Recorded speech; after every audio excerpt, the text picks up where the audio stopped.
Or for richer or for poor. Have a couple arguments that threw us apart as out the door. Is it the fact that I was the first to hold my son when he was born? Now I gotta go to court to see him cause his mom's a woman scorn. Spirit of Jezebel, you've been warned, I'm focused now. Hoping against things they say that's hopeless now. And I'm about to tear the walls of hell down with God's help. Yeah, I got my weight up. Back me in no corner. Yeah, devil try to take my family, break up my marriage, keep me away from my son. But I got my war clothes on now, devil. Get it. I'm coming, and I'm a problem. You know it.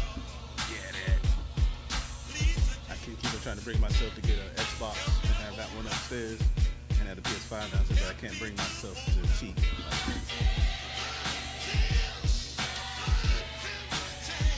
I've had all the PS5s. I knew my wife was a winner. She bought me the PS2 back in the day. Is it the fact I got a generational curse upon my family? Drugs is the key to death for all around me.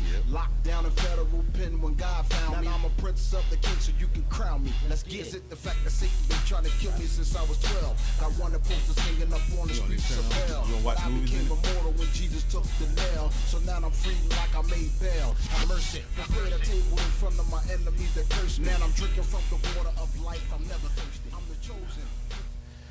Hey, you know, I don't even know why I said that. It reminds me of a song from back in the day. I won't tell you who the particular author is, but let's just say he was very popular in Miami long time ago. Welcome, everybody. Welcome to another session of Soul Therapy Live podcast, and today is our final episode of the year. We've been grinding since June, talking about different type of topics and things like that. And so I'm just so proud of all of the things that we discussed, things that we were in agreement about, even disagreeing about, and the various opinions for people who are online and more. And so God bless y'all. This is actually our second season, and we look forward to what God is going to bring in the new year. We're definitely going to have even more guests. We're looking for people in the community that like to talk about a variety of topics, just from a different. It's all right, man. It's all right. With our last episode, we always got to end with a bang, right? A major bang, right? So it's always going to be something that is going to be off the meter. So once again, round of applause for our person in the back. Hey, did you see Jamari jump too? He was like, Yeah. So yeah, don't turn up no gain or nothing like that. You just do the volume down at the bottom, brother. That's it. You good? Hey y'all, You shout out to settled? Jamari, man. He be back there working. Yeah, hard. he be working there. He back there working hard, man. We Producer working. extraordinaire, man. Yep. He sure is. But yeah, we live always. But yeah, I was just looking at the narrative and how people typically react to those specific situations, certain political fields and their opinions on it. And it was just so funny how there's certain shows that if it's a black person, they'll just put the mugshot up there like really, really easy. But then if it's the other persuasion, they'll put it up kind of slowly. Eventually, we got to sort all the facts out first before we go any further. You got to sort the facts out. You just got to make sure that things are in alignment. But it's just so crazy how there are a lot of people where that they think that there's a political solution to everything. Well, if there's more Democrats, then we wouldn't have crime. If there's more Republicans, we wouldn't have this or have that. And, there are a lot of people who believe that those political parties and their belief systems are actually like a religion. Yeah. It is truly a religion, a religion of manipulation and control of the masses. You talk about controlling the masses, that is it. That is it. So the next wave, is what? What is the next wave that's crashing in? So what's this guy named? Is it my turn? Yeah, it's your turn. I just dropped that double two. Oh, okay. So let's go to Israel, man. Israel and Hamas. Hopefully I said that right. You know what did I it. mean? You did. But the main part I wanted to talk about was their Prime Minister Benjamin Netanyahu. There we go. He said on Monday, a ceasefire in Israel war against Hamas will not happen. Now, in my mind, because what he said was pretty much like, if we stop, then what does that make us look like? You know what I mean? So we're going to go all the way until the end with it. And in my mind, I'm like, well, okay, bye. if Biden is gonna go and try and stand behind this, one, are we even equipped to even get in a war right now? And two, how does those thought process affect us since we can't keep our hands out of nothing? Yeah. I mean, are we trying to keep our hands? Well, you could speak to this, Mel, because you done been there, done that. You done seen the other side and deal with that. Are we trying to keep our hands out of anything? I mean, can we? Can It don't we? seem like we can. It seems like we trying to. Should jump we into not? everything. Because, you know, some people say, I don't want to be the police of the world. But then without no police, you have anarchy.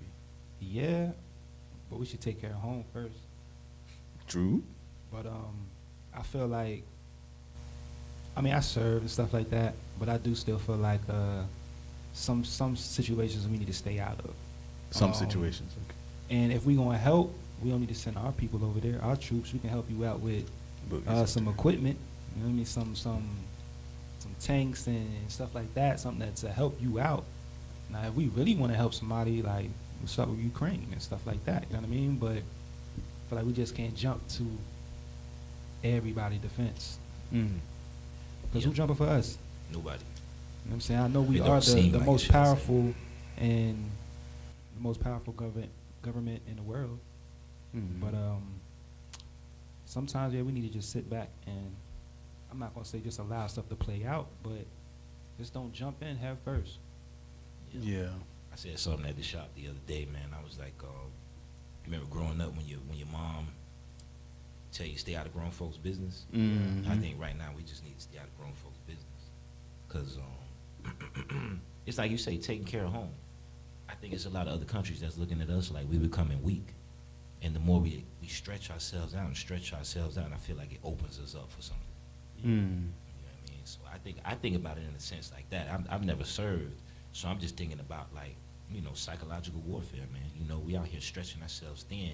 So us being that most powerful country, and if we stretch out, if I send you over there and I send you over there, then I'm over here. I'm stuck. You know what I mean? So I set myself up for failure. So that's what I believe. I think that we're just setting ourselves up for failure. We're giving money out everywhere. We get in everybody's business, and then we don't even know who's gonna run our country tomorrow. You know? And I don't think it's your turn. It's not my turn? Nah, he still got 4. Okay, you go ahead. It's on you. 3. But what are we? If we do help them, what are we getting out of it? Well, Are they allies? you know how it is. It's such an integral part of the world. From their standpoint, from the secular standpoint, it's the seat of all 3 Abrahamic religions: Jews, Christians, and Muslims. Mhm. And there have been factions there fighting for centuries, millennia. So it's central to a lot of people's faith, or at least the vicinity is central to a lot of people's faith. Part of it's votes. You have a very large Jewish population that's here in the United States, and they have a lot of relatives that are over there. Yeah. There's a lot of people that are in government places and things of that nature, so that's also part of it. And there's also a biblical aspect to it. A lot of it is misled, because a lot of people believe that, you know, we should pray for and stand for Israel because it's biblically tied. But we just have to make sure that we're not trying to impose a prophecy faster than what the Bible is revealing, because that's what religion does. Religion tries to help God out. So there's a lot of underpinnings, a lot of undertones with it.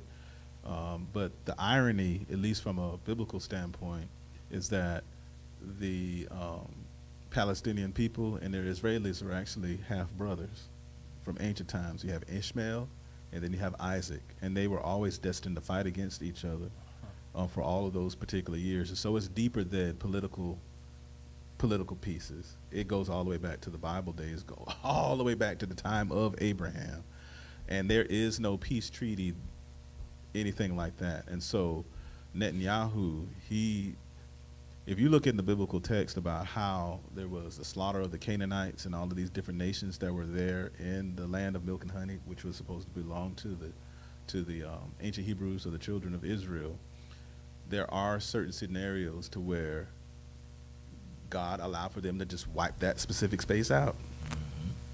And this particular, because there are some enemies that you cannot be neighbors with.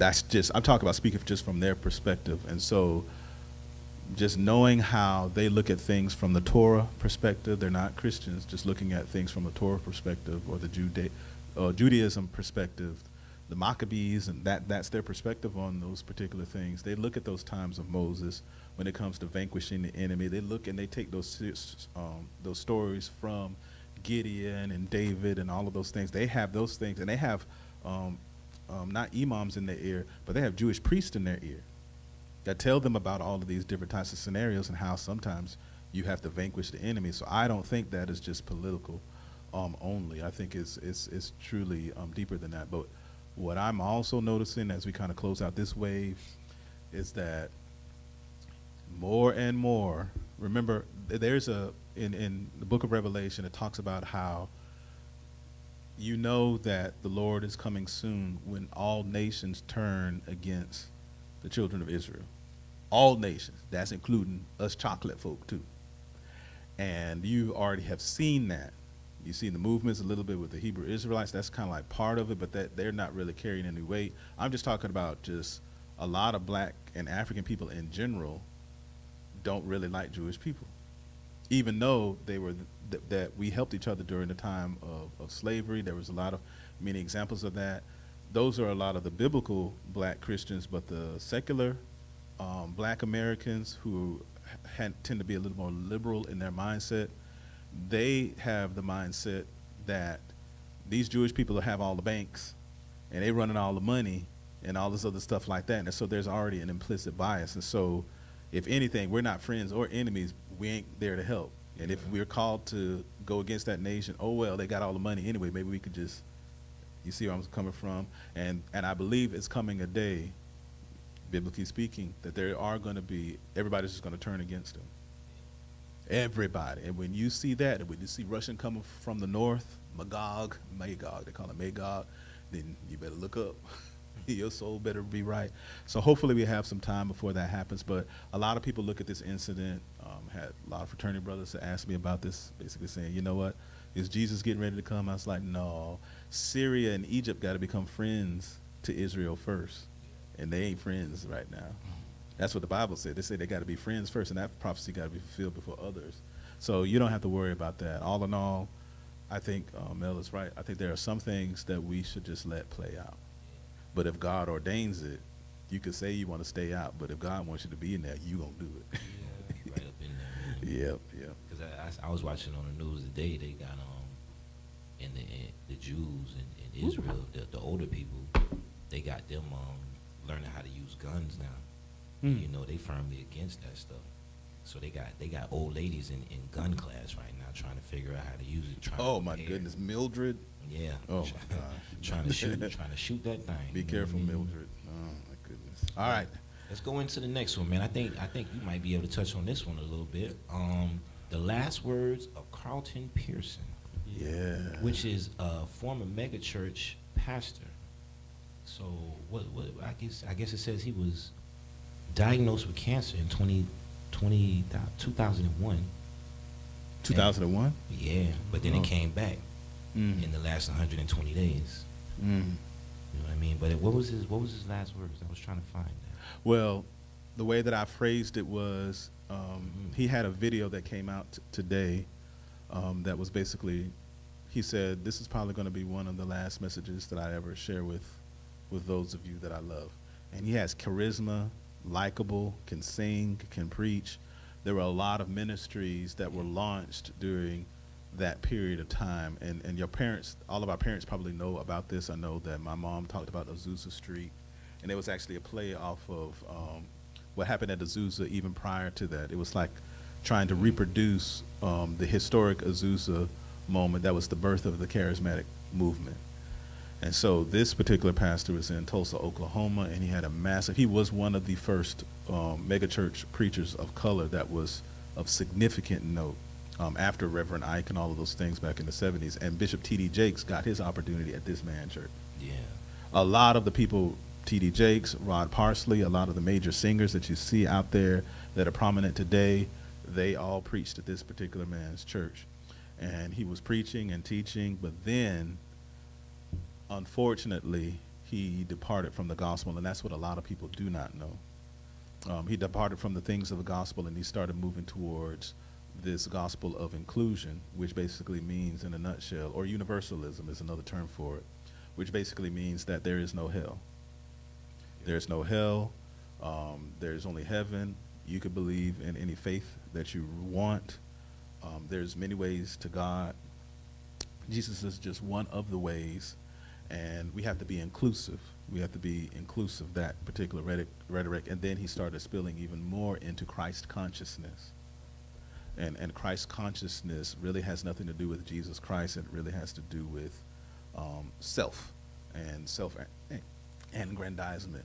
But they said in the scriptures that there will be strong delusion even for the very elect. And again, for most people, they don't like to say that about him, that he went to the left of the gospel. He became shipwrecked in his faith. He actually had a show that was called, I forgot what it's called, Any Sunday, or I forgot what it was called, Next Sunday, or something along those lines. But in that particular show, he begins to preach about inclusivism. Now, inclusivism sounds really good to people who are secular humans, but they still have, or I got it, more spiritual than religious, to where they don't go to church, they believe in God, but they have their own customized way of having a relationship with God.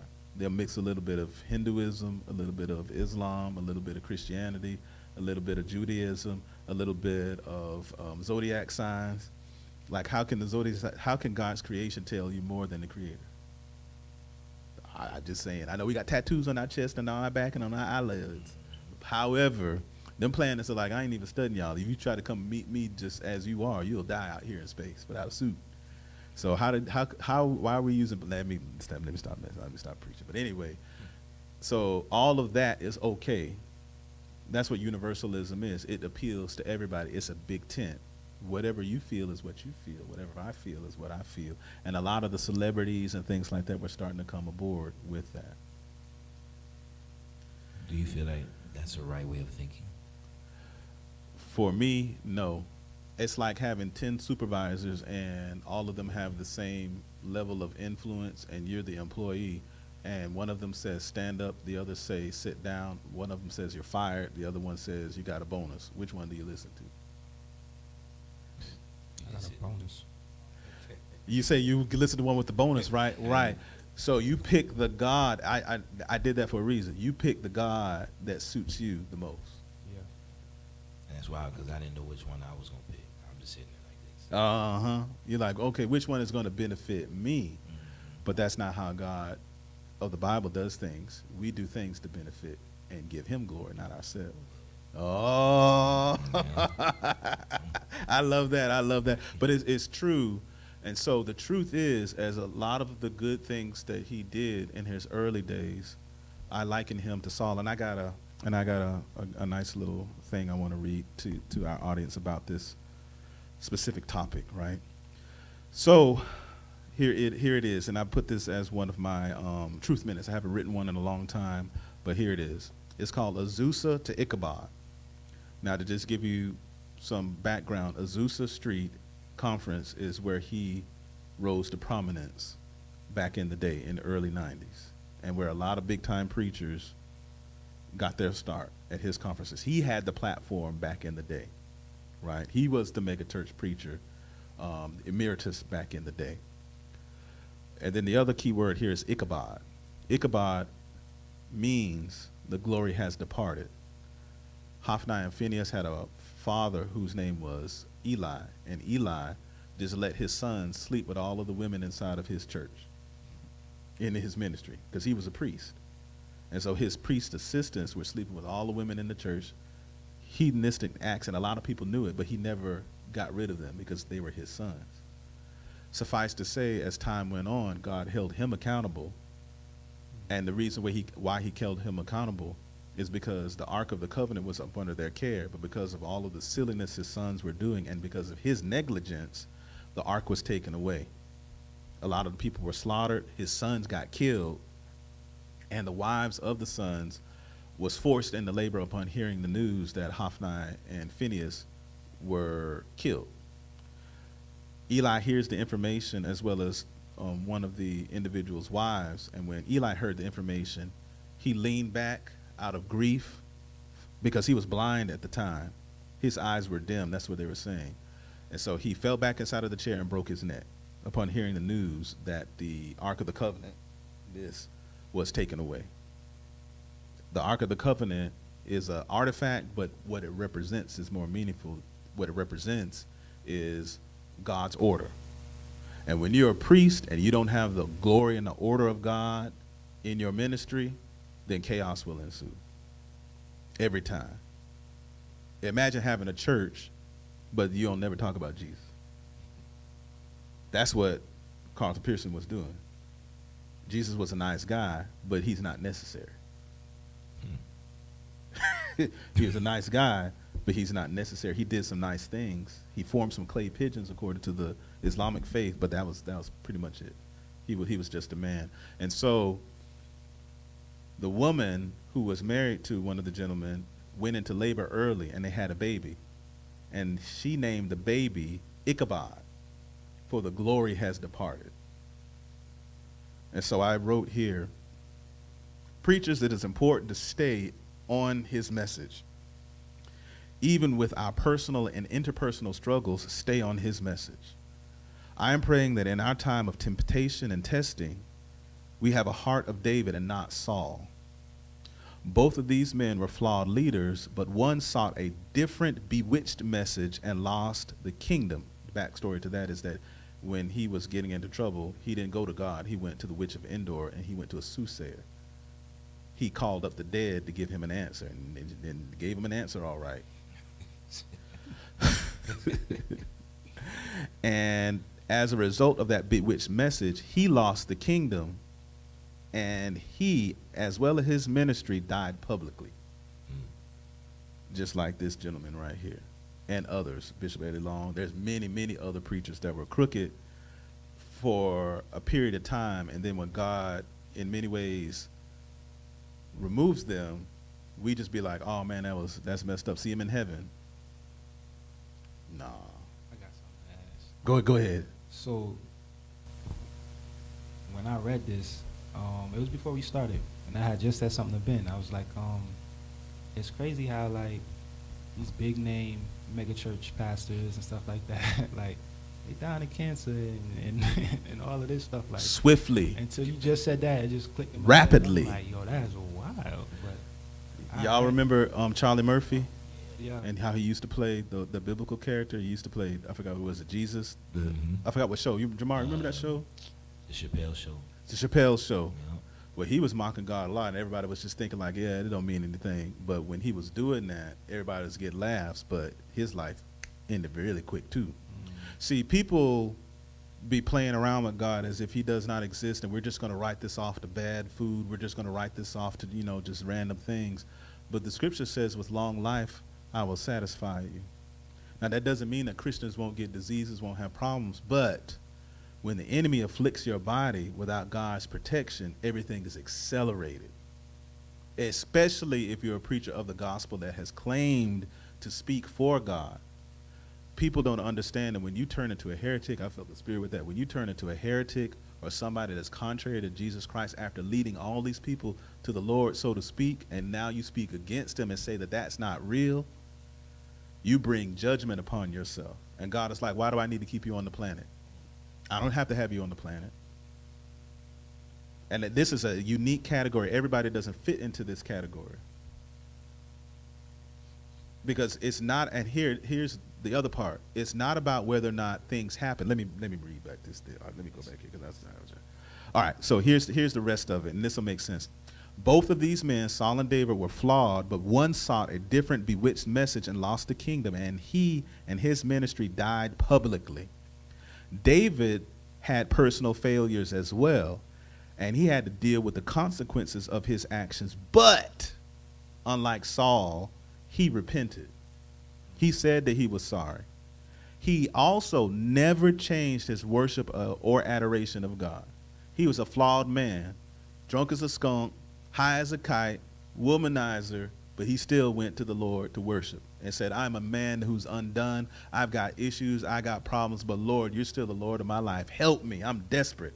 I got all this money, cars and clothes and women and all of this stuff like this. My children are going crazy. I'm a great warrior, but I am extremely flawed. Have mercy on me. And that's why a lot of people can relate to David, because it symbolizes the man or the woman who is deeply flawed, but also deeply loves the Lord. Ain't perfect, won't be perfect, did something, probably do something right after service. However, I really love you, Lord, and I'm trying to do right. And eventually, the love of God and the grace of God, which is extended to people who are trying to do right, will be extended.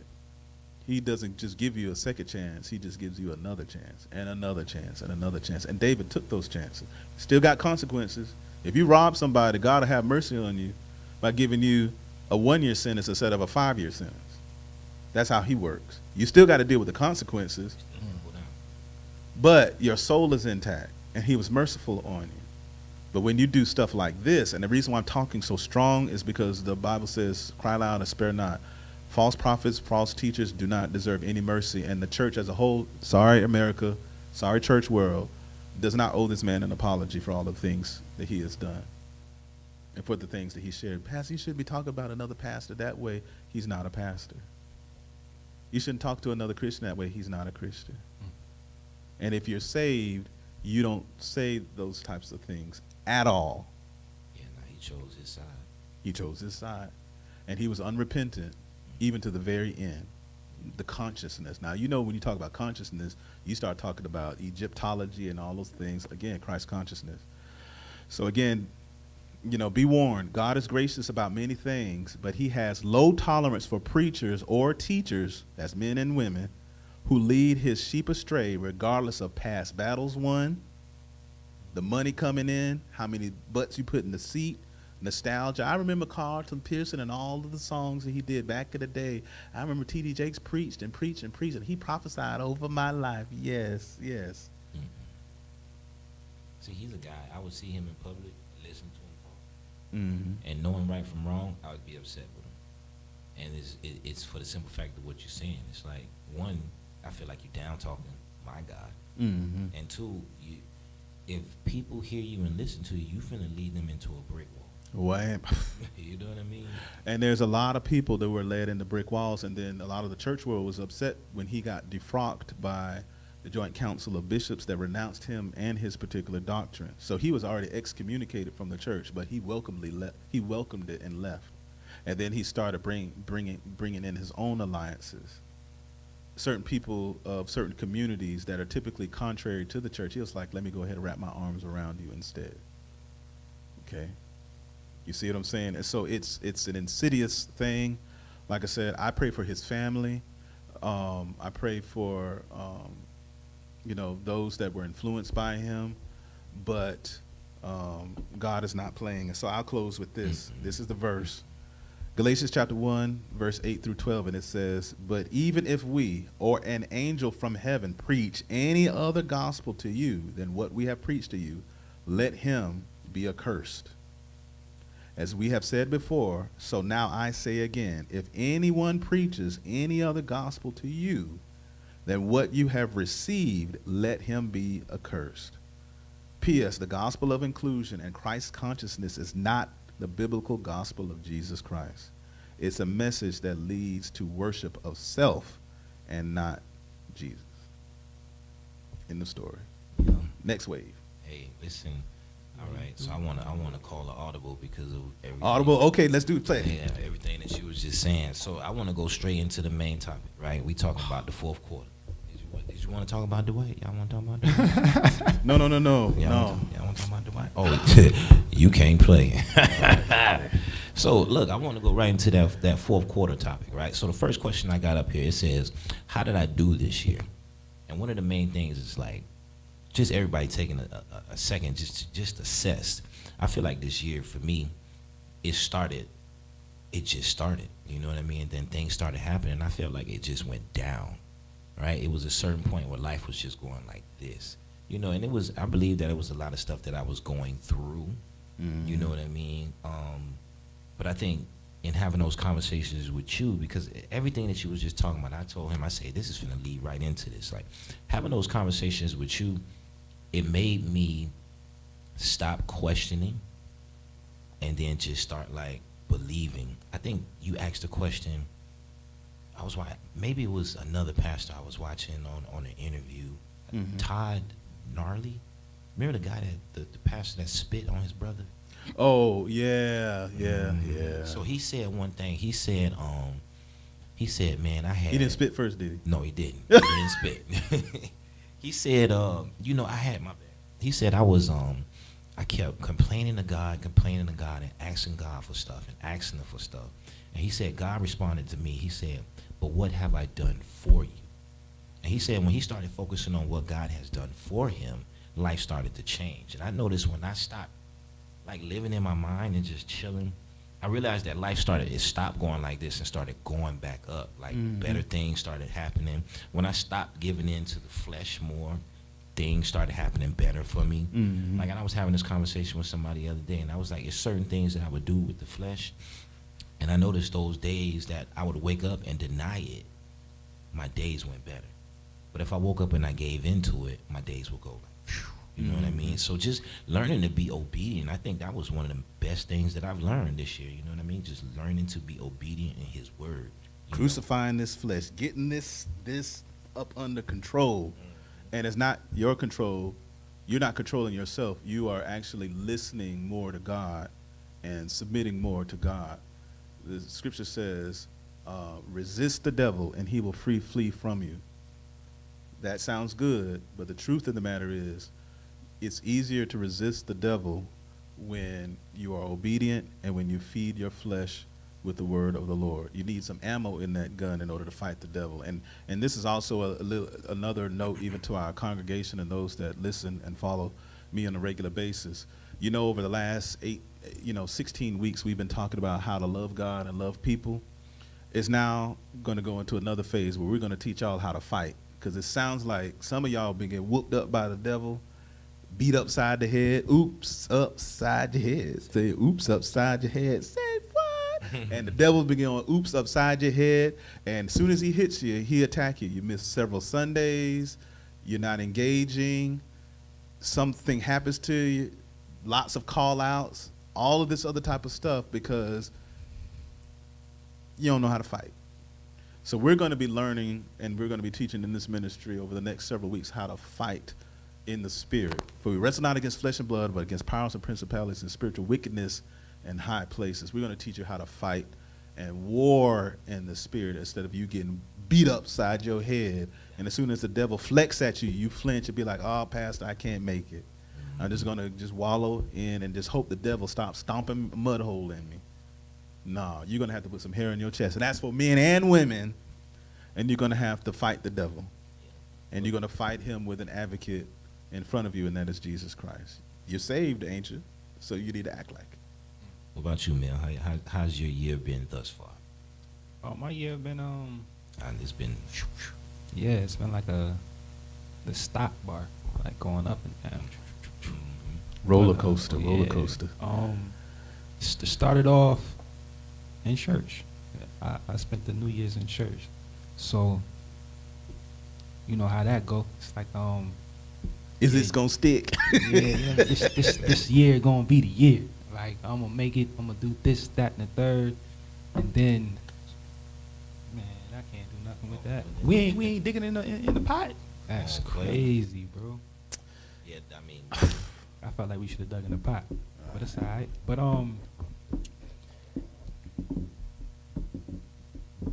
started off in church. Yeah, started nah, off in yeah, church. it's a good year. I would say I did have some things that happened that we've shared. Me and the pastor shared. Me and you shared. But I'm still here and got a lot more to give, and I have some more understanding on how to move differently and certain prayers to use and certain ways to go about certain things. So I'm pretty good with the year. It could be better. Yeah. I mean, I would like it to be a lot better. I would want to be in a different position, but I know some of the mistakes that I made, and I'm able to correct them and do better, basically. So I wanted to have a better year, but I'm straight where it's at right now. It could be better. I could have done some better things, but I'm straight where it's at because I'm still here, and I have some loved ones that's still here that I'm still able to talk to. Yeah. Friends that's still around. Some people don't have that, so I also try to compare myself to other people. Like, I'm not going through what you're going through. You know what I'm saying? So like, I know your wins ain't my wins, but your losses definitely not my losses. Like, so what how many people been going to funerals in my life? You know what I'm saying? I had that to really happen, or losing a job, or not having the money for rent, or being homeless, or being hungry, or not being able to talk to my mother and stuff like that. You know what I mean? Like, I have all of that stuff. So small stuff I can get through. You know what I mean? I know who to talk to. I know who on the main line. So I'm good. This year's been straight. I know it's gonna get better. So it's straight. I mean, you both said something. You know, you said learning how to fight. So subconsciously, until you go ahead and give us that lesson, yeah, we out here. We don't really know how to fight. So sometimes you just kind of use what's been working. But I think this year has been go back to the drawing board situation. You know, don't give up, right? Don't give up. Just understand what I need to do differently. You know, like he said, just looking at other people's situations. Sometimes that may not be a good thing, but a lot of times that's the best thing. I need to look around me because it be that person that's sitting here denying God, you know what I mean? And they're going through the most craziest stuff. And it's like, it's almost, you see no end. But for you, it's like, it was situations that I was in and I felt like I seen no end to it. And then suddenly a light came, you know, and it took to just move in obedience, you know. And the second part of this question I had for y'all was like, because I know if you asked me this 2 months ago, my answer would be that I was praying for this year to come to an end. But are we ending this year strong? Or are we praying for it to end? Because I think right now, I think mentally, yeah, Mel, I feel you. This year could have been way better. It could have been way better. Certain movements I could have did could have changed the whole trajectory of the year. But I think where I sit now, I think I'm trying to just end strong. And I think it's all right here. You said that earlier when we was talking about the mass shooter. It's all mental. Yeah. And I think for us, that's like the hardest game to play is the mental gymnastics that we play every single day. So I've learned to slow my mind down, think better thoughts, deny the flesh, because I think that's when my whole thought process and everything changes, is when I give into the flesh. And then just like noticing, like, this year I've ended it more alone, but I feel like that's for the best because I can tell that God's building me. He broke me though. He broke me this year, 100%. You know? Yeah, and the breaking period is not a bad thing at all. And so, for me, I could say that this year started off with a wonderful bang, and that bang was taken off really, really good for several months, even past the summer. It was going really, really good. But man, oh man, once August came around, that's when the boat started rocking quite a bit. And I definitely have had to stretch my faith. I've been stretched in every way, financially, spiritually, personally. I've been pulled in a lot of directions. And I still have to be the leader of the church, my household and family, and not really rest too long. It's kind of like one of those things to where you want to rest, you want to cry out and release certain things, but you better just go ahead and dab your eyes a little bit, and you better keep on moving. In other words, as Prophetess Gaines said a little while ago, you gotta do some leading while bleeding. Yeah. And so that's exactly where I'm at right now, leading while bleeding. I've been going through hell and back again. It don't look like it on the outside. On the outside, look like I got a Kool-Aid smile, but I got so many demands on me from my family, my extended family, my kids, the church. Been through a lot of things in the ministry that were really unexpected. And as a pastor, a lot of times we take a lot of blows and we have to just give it to God and not be like the world and spill everybody's business out there, because there's so much stuff that I know about people in the ministry from over all of these years that if I put it out there, put it in context, it'll destroy several people several times over. But as a pastor, that is not what God called me to do. God called me to give it to him, not let the flesh take over, and realize that it ain't about me anyway. That's what really helped me to kind of steady the ship, because I've been getting it from my job. I'm getting it from everywhere. But then I had to think about it. I was like, you know what? This is not just some random act. The word coincidence, there is no Hebrew translation for the word coincidence in the Bible. So I hear, you know, even my mentor, he's afflicted in his body. There's so much stuff that's going on. And I still have to get up and go to work, still have to help out with different areas in my life. And I just said, you know what? It's not about me. It's not about me. It's not about how I feel. All of those things are human. But in closing, Ty Tribbett just said, weeping may endure for a night. Only one night, though. Crying for one night. Only one night, though. So I've had to limit the amount of time that I dwell on specific things so I can move on to the next area.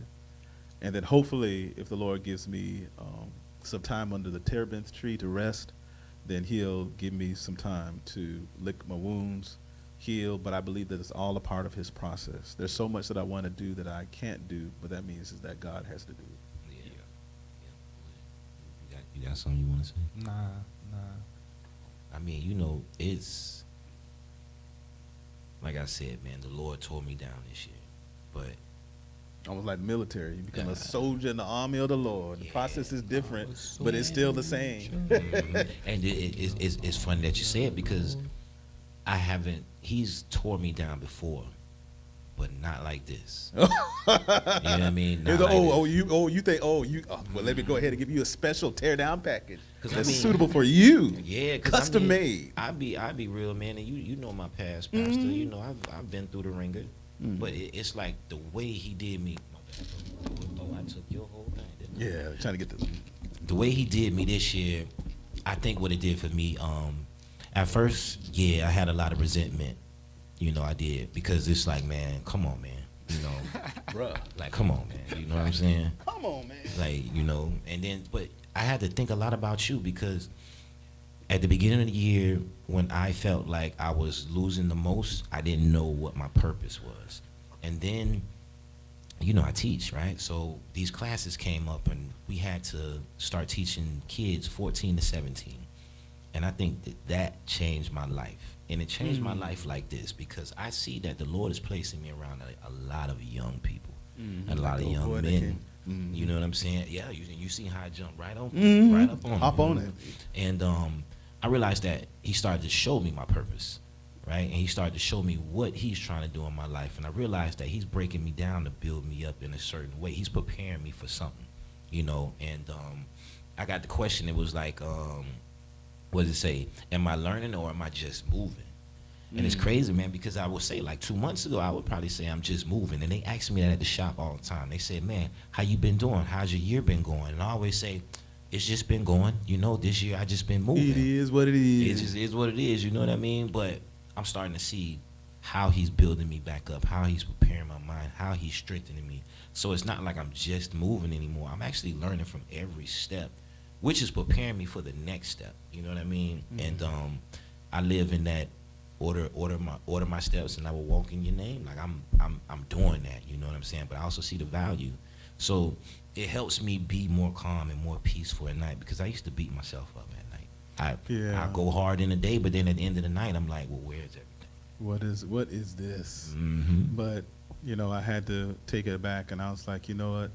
It's just like you said, when you deny yourself of those proclivities to go back to the old man to get through those storms, meaning that even when you're saved, sometimes when the heat is so intense, You have a choice to do it God's way. You have a choice to do it the way that you used to do it when you were stressed out in the world. And that doesn't change. So this time around, for this particular battle, because I know that there's a great blessing on the other side, and I know that in order to have a testimony, there has to be a test. Because I'll definitely say the fourth quarter this year, if when God brings me through this, I am definitely going to give a great testimony. Because when I tell you He has had me in the cooker, He has had me in the rotisserie oven 3 times. Nope, you got to go back in. It's almost like I'm on high alert, crispy burn. Extra package, crispy. Frisco melt package. But I think that, you know, Frisco. God gives His greatest work to His chosen soldiers, and sometimes you just got to suffer. Suffering helps you to relate with people. Yeah. It does. It Yeah. it does. Going through that pain. Yeah, I would testify about pain from years ago. Happened in my 20s. Some things happened in my 30s, 40s. Pretty cool. But late 40s. Oh my goodness. There have been some heavy monsters that have been coming my way. But just like you said, we got to finish strong, and you got to finish with the right perspective. And for me, my moment was when I went to this conference with my wife, and the person said, you know, you've been crying, praying, stressing, figure out how you're going to get this money, where things are going to come from. People see you. What you give people, that's how people see you. So for me, da, da, da, da, da, da. And even though people tell me you don't have to be Superman, I still get treated like it. Yeah. And so that's what God has called. I just have to know how to be Clark Kent a little bit more often. Man, you know what sucks, man, and I will contest to this, and it probably for both of y'all. You know, it sucks for you because everything that you just said, as your loyal servant, I don't see you ever having chance to have any of that going on in your life. Every time I see you, it's the best that's going on, or you're the strongest person I know, or you know what I mean? And it's Oh, perceived as that, you know. So Oh. it's good to hear like that you're human. You know what I'm saying? Oh man, if you only knew, if only you knew. But what it is that I this type of format, I have my escape. Like for me, it's weird, but when I'm preaching, that's my escape. When I talk about God, when I love on God, that's my escape. When I have just a little bit of rest, that's my escape. Or when God gives me a dream, like this moment, He gave me a dream of the colors of the tabernacle. And I was like, what? What is this all about? Purple, reds, scarlet, purple, white, and blue. I look at the scripture, I see the tabernacle. Oh, God, you're with me. He told me that right before I went to bed.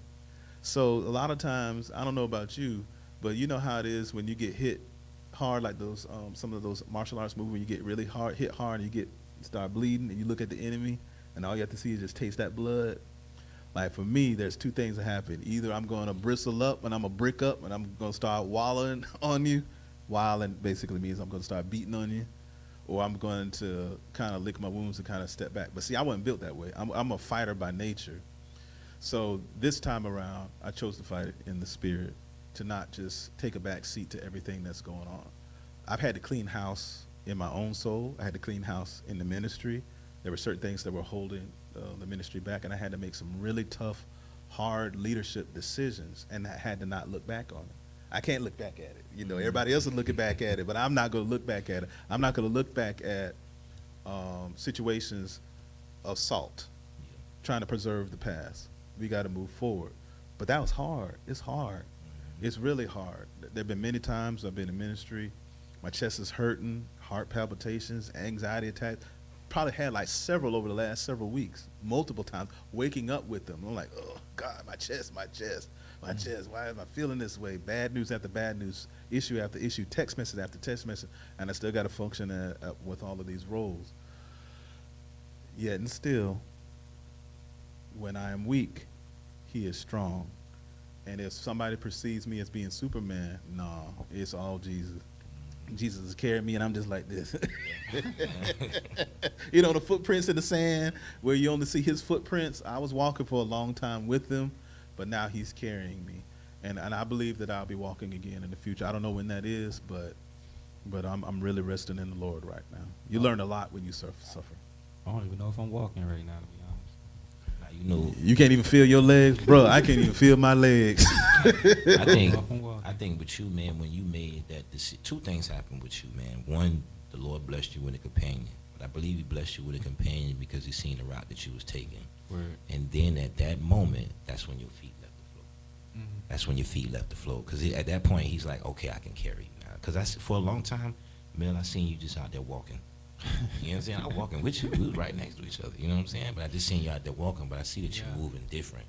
So even if you don't feel like you learning or catching lessons, you know what I'm saying, I see you going through them. You know what I mean? And it's like that moment when you step back and you take a look at someone else's life. Because sometimes I realize where I want my life to be, and then sometimes I look at other people's lives. And, you know, I monitor yours a lot. And it's like, well, the Lord blessed you with tools to keep you moving. Because you was like, it was a certain point in your life, Mel, where you really didn't know what to do, so you was just moving. Yeah. You know what I'm saying? And then you started Busy, but not productive. not productive. Yeah. You know what I'm saying? And he knew it, Yeah. but he just didn't know which route to go or where. He was just blind. You know what I mean? But I see the difference in you now. You know, Yeah. which and I think like once you started coming around here a lot more, like I ain't gonna front, man. This church got blessings. You know, there's somebody else in this church that got a blessing today, and I wait for them to tell you. But this church got blessings in it, and when you come in here, I feel like you start to receive them. You know what I mean? So like the next question is like, let's see, take this as an L, a lesson or a loss. What you feel like your year has been? Lessons. Less. I don't really take my losses or my unfortunate events that I go through as losses. It just, 'cause I'm still here, you know what I mean? So I can still fix it. So it's all lessons, you know what I mean?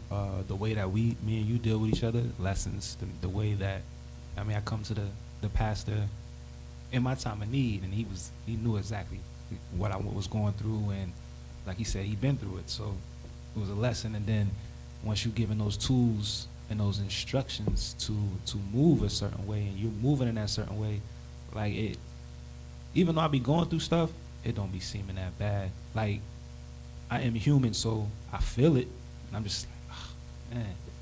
It stinks. Yeah, you know what I'm saying? Like, It's terrible.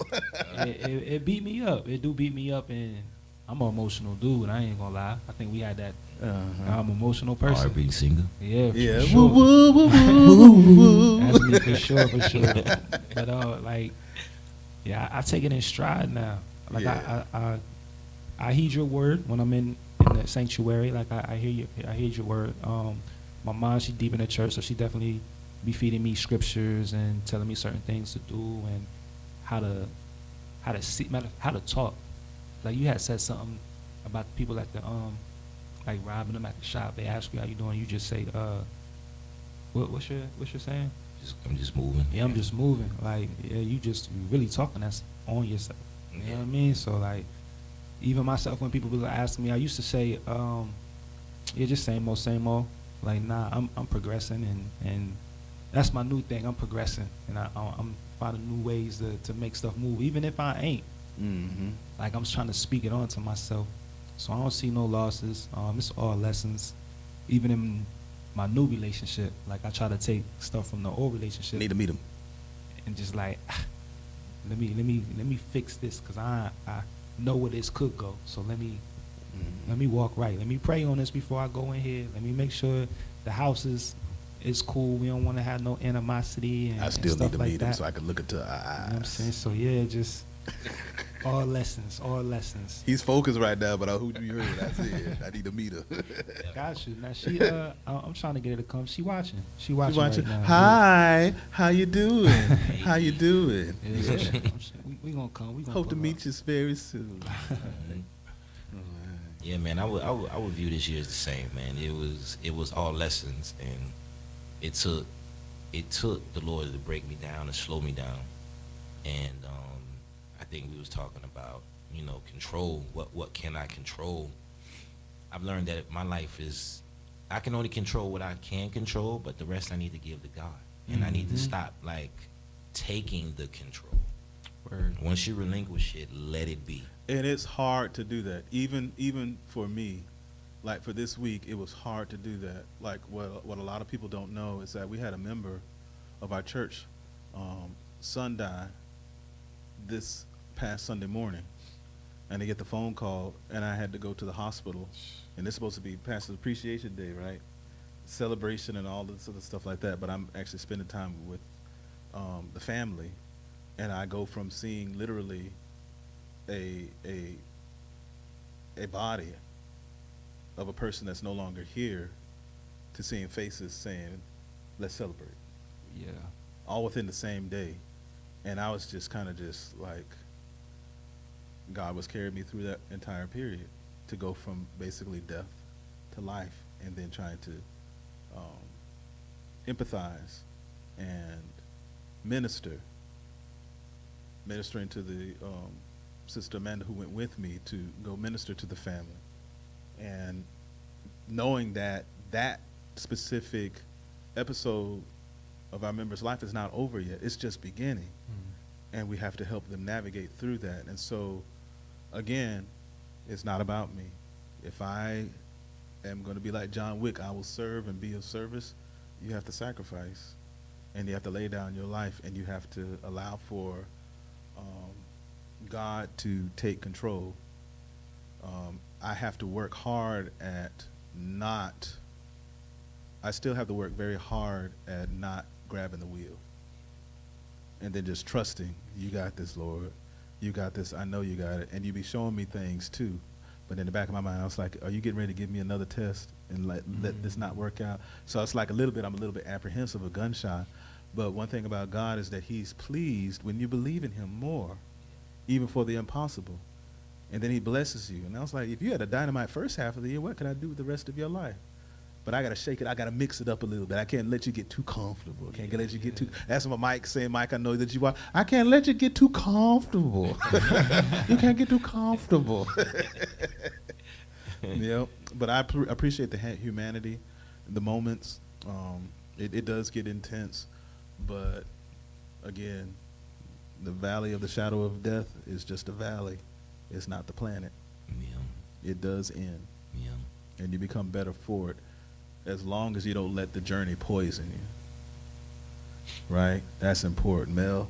That's important. I'm about to say, you said something right there. Do not let what you're going through, the storms that you're going through, poison you. Because then what God is using to try to teach you, you then will think that he is against you, and then the devil will slip in, and then he'll use you as an instrument instead of the Lord using you as an instrument. So you gotta keep perspective. You gotta keep your eyes on Jesus. He's the only one who got the lamp and the light. You gotta keep on following. Yo, I know this is like our ending episode. It's just the beginning. Yeah, man, this was a good one. All right. I got a lot of vulnerability out of y'all. You know what I'm saying? And I appreciate that. And we're going to take it to the next level coming in the next year. I got a conclusion and the moral of the pod, All as right. I like to call it. So I wrote this down. You know what I'm saying? It says, you can control you can't control them. And sometimes when you stay in the right, what's needed will get left. Circumstances don't define you, but effort does. Drive does. Discipline does. The goal is longevity, and it starts with you. That's what you can control first and always. That's my moral, and that's the end of the podcast right there. Hey. All right, everybody. We leaving with a bang, you know what I'm saying? We left with a bang, and I think that is a poignant note to end on. So, fellas, it's been great. I look forward to seeing you all out in the community doing what you need to do, but this is only a beginning. We need to get those young men. That was a sign. That was a sign from the Lord. We need to get these young lions, these young men that are at the beginning of their 20s, at the beginning of their manhood journey, and we need to wrap our arms around them now, so that we can help them navigate the seasons to come. All right. Instruction and direction. Hey. Well, this is Dr. Dre. I'm out. Hey, Ben Graham, I'm gone, baby. And Shamel, y'all enjoy your night. Woo, woo, woo, woo, woo. You got to end your thing like that. It's Shamil, y'all. It's Coming in next week.